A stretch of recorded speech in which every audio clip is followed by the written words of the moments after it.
Wariko kutanga uko wao ndichief captain ndi mambo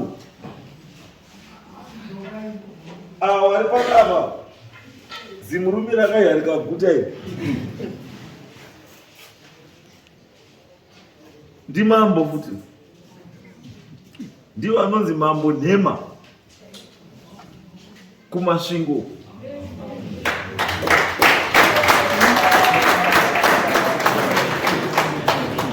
Saka ishamwari dzangu dzakoti azitandofurapo tikati uripo rikatisvike timbomuone.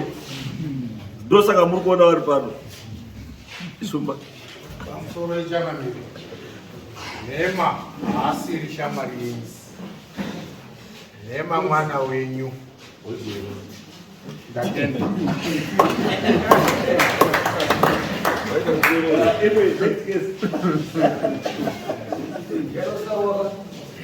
Tchau,